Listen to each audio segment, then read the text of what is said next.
When you think of the hardest Roblox game, what comes to your mind? Is it the impossible Obby? Doors? Deep Woken? Color Run Race? For some, however, one game comes out on top as the hardest game on Roblox.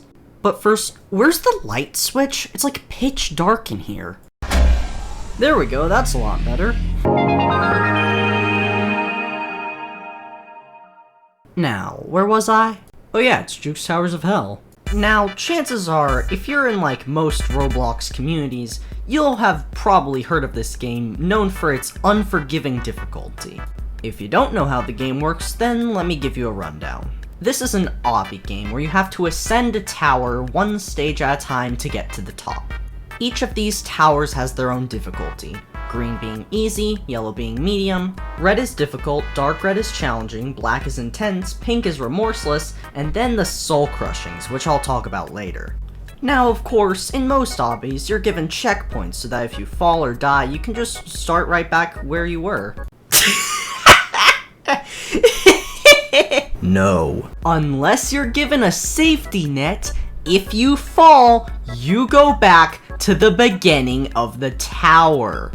Did I mention that some runs take hours of time?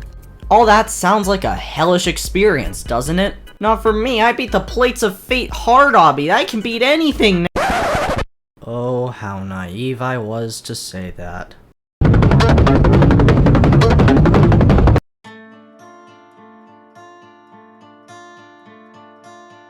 So, for my first tower, I decided not to do the tutorial tower and skip directly to the second difficulty. I'm not gonna go over every tower I played, because then this video would probably be like an hour long, so I'm just going to go talk about the significant ones. While we're here, I'm going to talk about sub-difficulties. You may have noticed that at the start of this segment, I said baseline medium. That's because not all the towers in one difficulty are created equal. They have their place on the difficulty chart, and some mediums are harder than other mediums.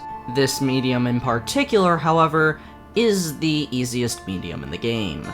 These sub-difficulties can range from baseline to peak, so you'll find out more about them as we go about the game. With that being said, let's move on to the next tower. Wait a minute, I still need to talk about sub-realms, don't I?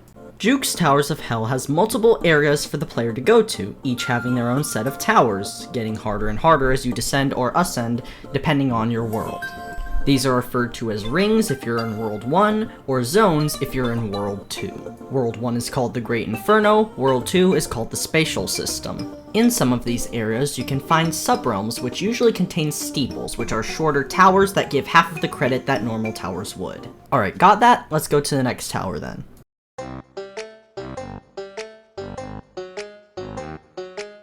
The main gimmick with this steeple is that there are 5 easy floors for you to go through, except at the end of the 5, you can attempt the challenge, which is peak challenging difficulty, except that it doesn't give you any reward for beating it. No tower points, no badge, no nothing.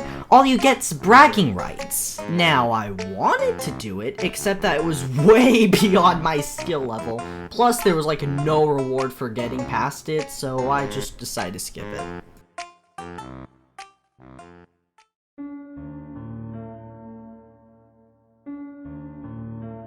So remember the clip at the beginning of the video where I fell all the way down from the top of the tower right as I was about to get to the wind pad?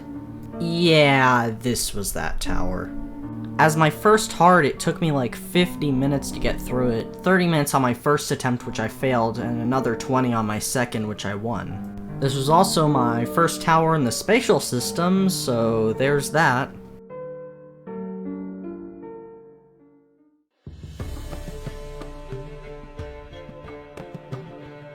This was my first difficult tower, or really a steeple, and I actually really liked it. It isn't really the ascending type either, it's mainly just getting through one floor at a time, which is really nice because there's no fear of losing any progress, or at least that much progress. The subrealm itself, Garden of Ishal, is probably one of the best in the game too. It's the subrealm for Ring 2, so I definitely recommend checking it out if you're new. It's also really beginner friendly.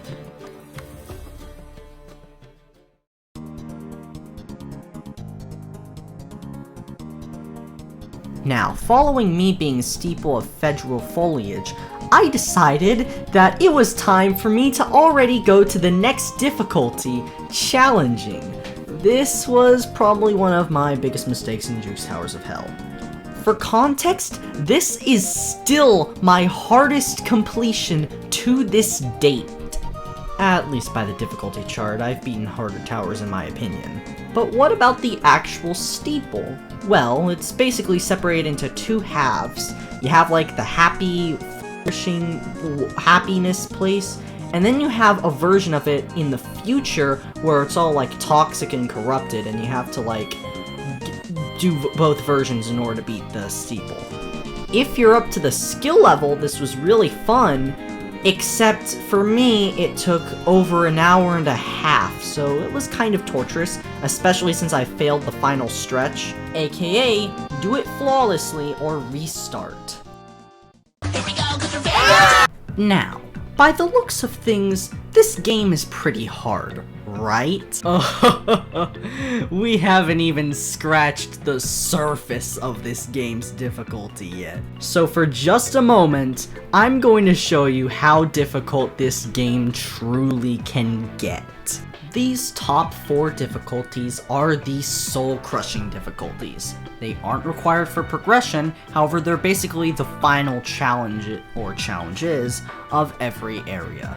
From bottom to top, we have Insane, Extreme, Terrifying, and Catastrophic. Now, let's see what these catastrophic towers look like, shall we?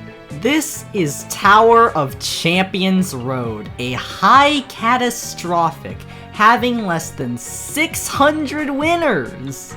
To even come close to beating this would make you one of the most skilled Roblox players of all time, and this isn't even the hardest one in the game.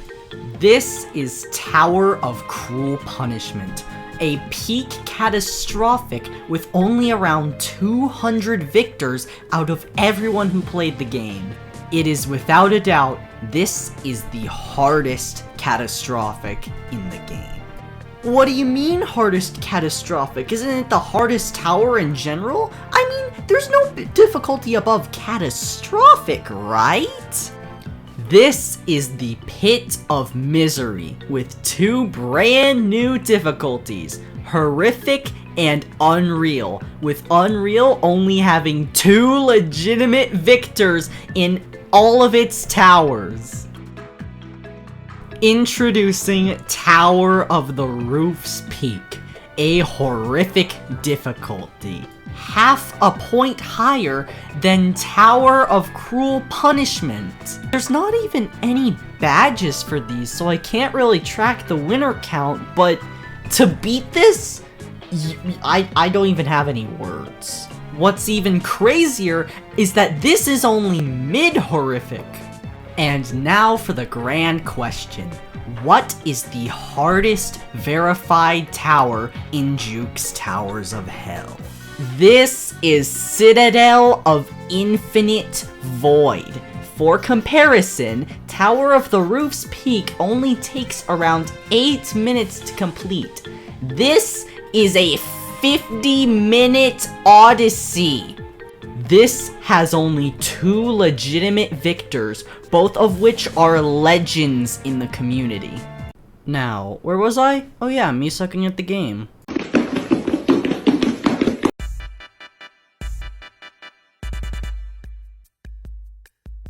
This is where it all began. And I don't mean that in a first completion sense, I mean that this was the first ever tower added to the game. This was also when this was the only tower in the game, and when the game was actually supposed to be a rage game, meaning invisible parts, super tricky jumps, etc. You get the deal. It's super short, and it took me like a while to beat. I don't really like this tower too, so yeah, let's just move on to the next one.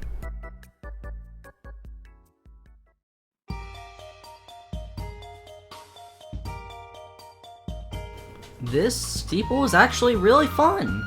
It has 4 main floors in which you need to do certain things in them in order to press the button that lies at the end of the floor in order to progress.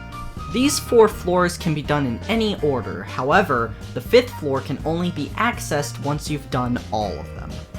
It took me over 50 minutes to beat this steeple, which is very long for a difficult steeple. But all in all, I liked what this tower had going for it, so I recommend playing it.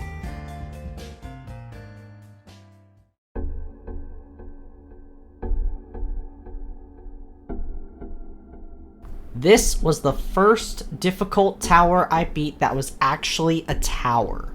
The only reason I decided to do this one was because I needed to do it in order to unlock the arcane area, one of the subrealms. The gimmick with this tower is that you need to collect all 10 crystals, 1 per floor, but if you don't, you can't beat the tower and you have to restart. Sorry. It was for this reason that this tower took me 90 minutes to complete. Half of the time on a run where I forgot a crystal and had to restart. In terms of the actual tower, the decoration looks nice, but I didn't really like the gameplay. Plus, Arcane Area isn't really a good subrealm to begin with, so I guess if you just want to unlock it for the sake of unlocking it, just go for it, I guess.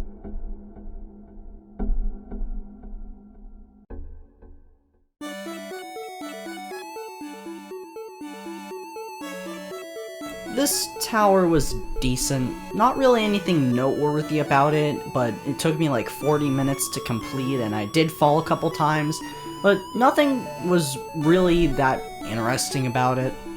I did fall on one of the final jumps of floor 10 all the way down to the bottom, which was really fun when I played it.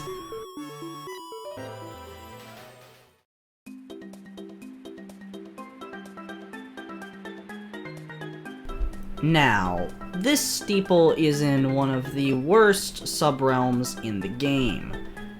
I myself didn't really like the tower too much, honestly.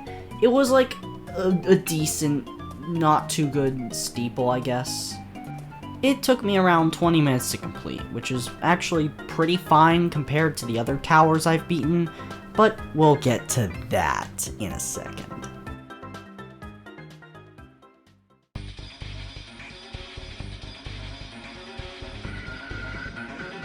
This tower haunts my nightmares. Now, I had to get a challenging tower done in order to access Ring 5, which either needed for me to do a super hard steeple or this. Now, since this was bottom challenging, I decided that it would probably be pretty easy since I already got Steeple of Flourishing Wastelands done. I was so wrong. This tower is super punishing, especially on the later floors. Most of floor 9 is an outside section, which means if you fall, you go all the way back to the beginning, and there is no saving yourself. It took me over 2 hours and a half to beat this tower. I hate it. It doesn't help that this was an early tower, which meant that it had all of the problems that those old towers have. Now, there's only one tower I have left. But first, I only discussed earlier steeples and towers. However, there's a third type of tower. One that I briefly talked about before, but it's time to go into full detail on them. Citadels are special types of towers that range from 11 to 25 floors. In most cases, if you are not skilled enough to do it flawlessly, this will take you multiple hours to complete. You can usually find at least one citadel per area. Citadels are difficult at least, and only very experienced players can do them. Not to mention that you can't use boost items on these either. Now, what does this have to do with this video? Well...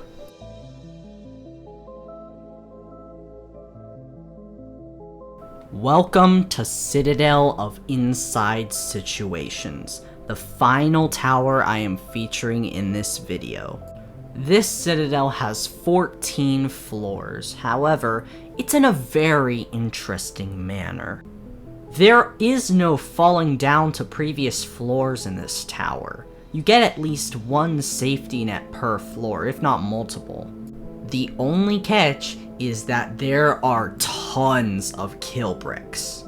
And while kill bricks can't instantly kill you, at least not in this citadel, letting your health drop to 0 means you have to restart the entire thing. A perfect run with almost no stopping takes over 20 minutes.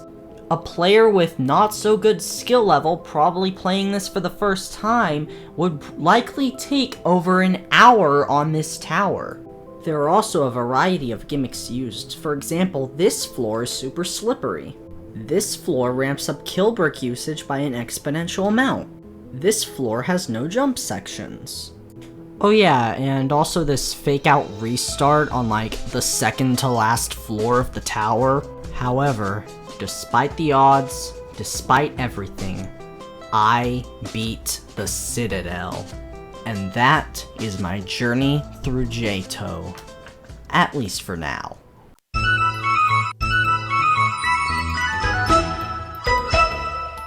While the video ends here, my journey in J-Toe is not yet over. I have new areas to explore along with the events of Halloween and Christmas coming soon. If I ever make a new video on this game, it would likely be after I at least beat either an insane or a remorseless tower. The journey was long and hard. I experienced many fails, spent many hours on the game, and overall suffered quite a lot. However, in my journey through the game, I learned a lot. And while this may not be the absolute hardest obby game on Roblox in terms of difficulty, it's definitely the most expansive. Who knows if someday one person will 100% the game, including the horrifics and unreals. As for me, however, my ultimate goal of one day beating a soul-crushing tower will eventually be reached. But for now, I just have to keep practicing for that day that I will progress the difficulties and beat an insane tower. With all that being said, thanks for watching. Color Run Race is still harder.